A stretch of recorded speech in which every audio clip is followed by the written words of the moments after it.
Is anyone going to buy Paramount Global? After time run out on exclusive merger talks with one suitor, the indebted corporation's now weighing up a deal with another. But what are the prospects? There's no merger at all. And why hasn't Paramount Plus proved the money spinner it was meant to be?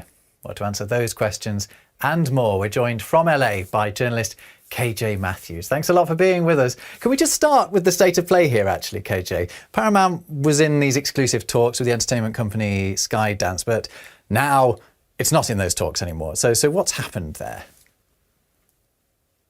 Well, really, I won't put Skydance out of the game altogether. It's just not in exclusive talks anymore. Now there are other suitors in Hollywood that would like to buy Paramount Global. And that suitor really is Apollo, which is another company, management company, along with Sony. They're interested in buying, and their deal is a lot higher and a lot better for shareholders, is what I'm hearing. Yeah, that's one of the issues, right, with the Skydance deal, that a lot of shareholders feel that it favours the rather larger shareholders than the sort of the smaller shareholders better.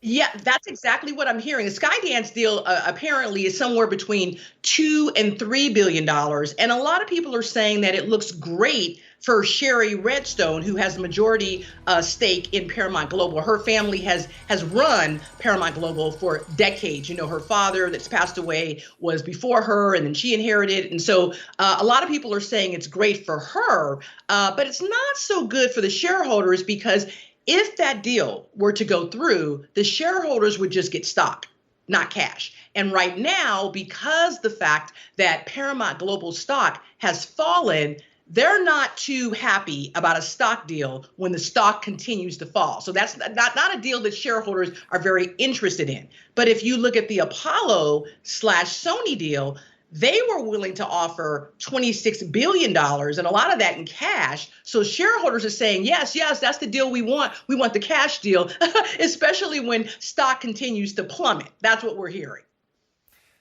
But a Sony Apollo deal wouldn't be without its controversy, albeit not with the shareholders. But the fact is that the larger partner would be Sony, which is a Japanese company. And obviously that would involve a Japanese company taking control of CBS, potentially. So there are problems there too, right?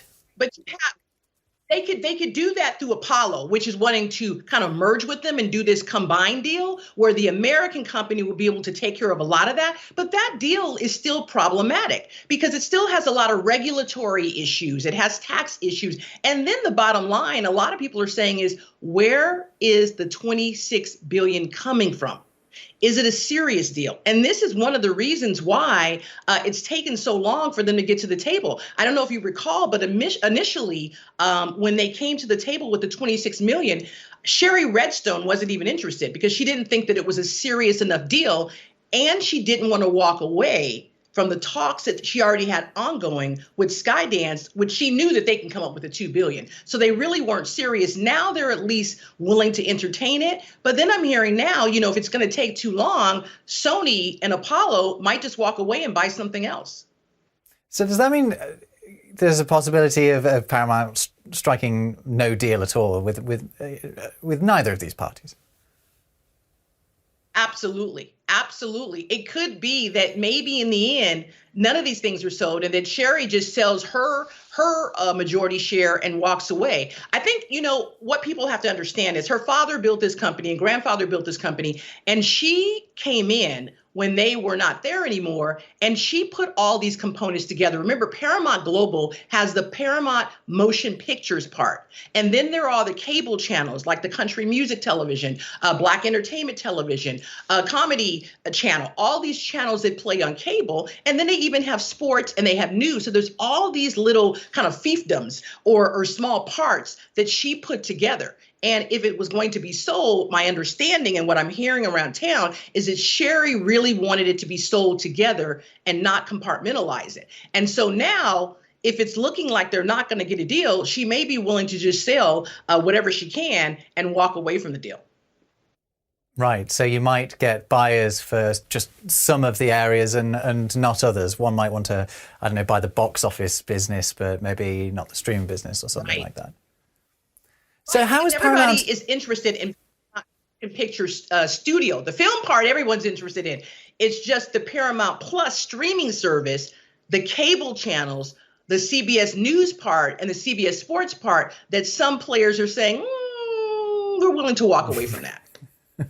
Well, we should talk about the fortunes of Paramount and why people might be a bit sort of about purchasing the whole package. So Paramount Global's existed in a few different forms after years of mergers, sell-offs, and mergers again. Here we are. But this current iteration has existed since 2019. We're just going to have a look here at the stock valuation, and we can also see the dive that stock price has taken since its peak in 2021. The stock's lost 70% of its value since that CBS and Viacom merger. I mean, what's been going wrong, KJ?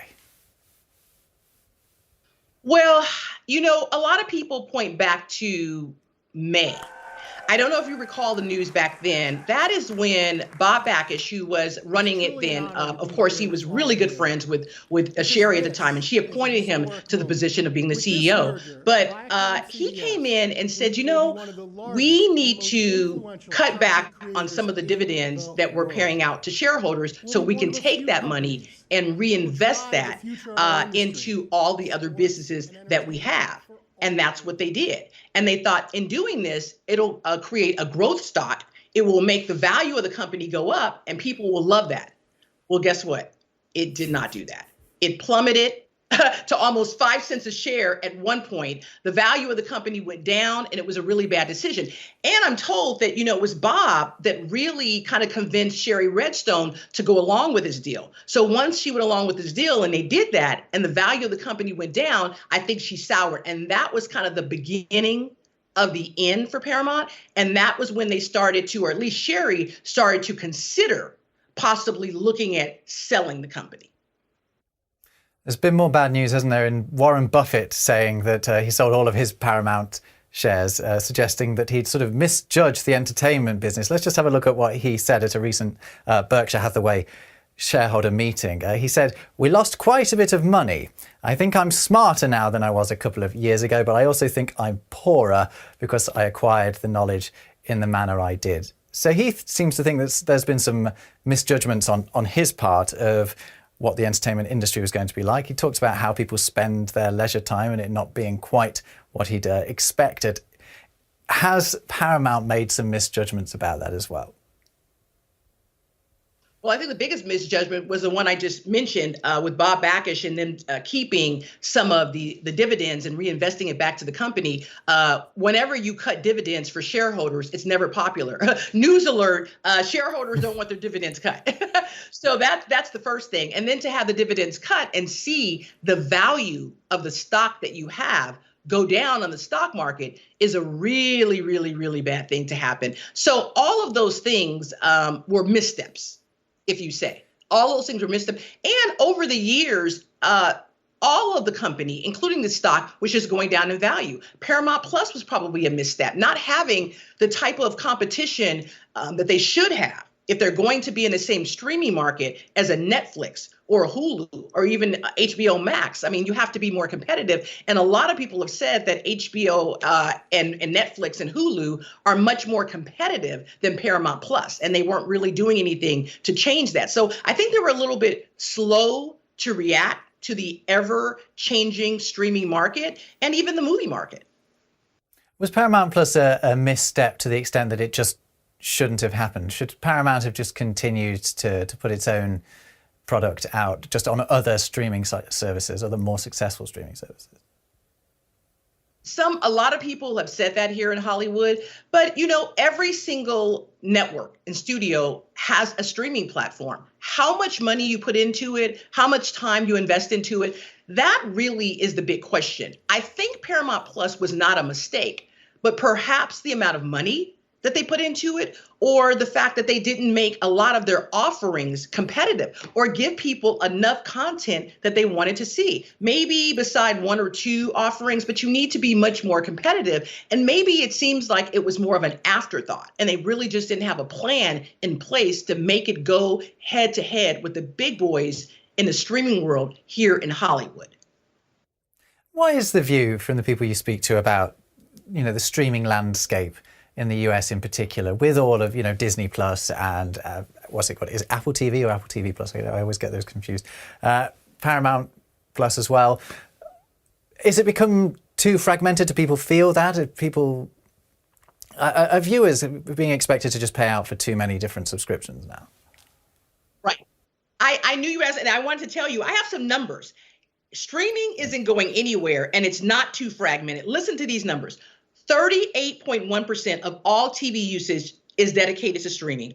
1.8 billion subscriptions to streaming services, and that's gone up. Netflix has over 200 million subscribers. And basically 38.1% of all TV total usage is from streaming. So streaming is evolving. It's growing. It's not going anywhere. But a lot of these studios just have to understand their content selection and what people want. And a lot of people are still fighting with that. They're still fighting to be the Netflix. Paramount Plus is not an example, a shining example of success in the streaming landscape. But there are examples of success. They're just not one of them. And as for the Paramount Global saga, which has already been rolling on for so long, is it going to continue rolling on for a long time?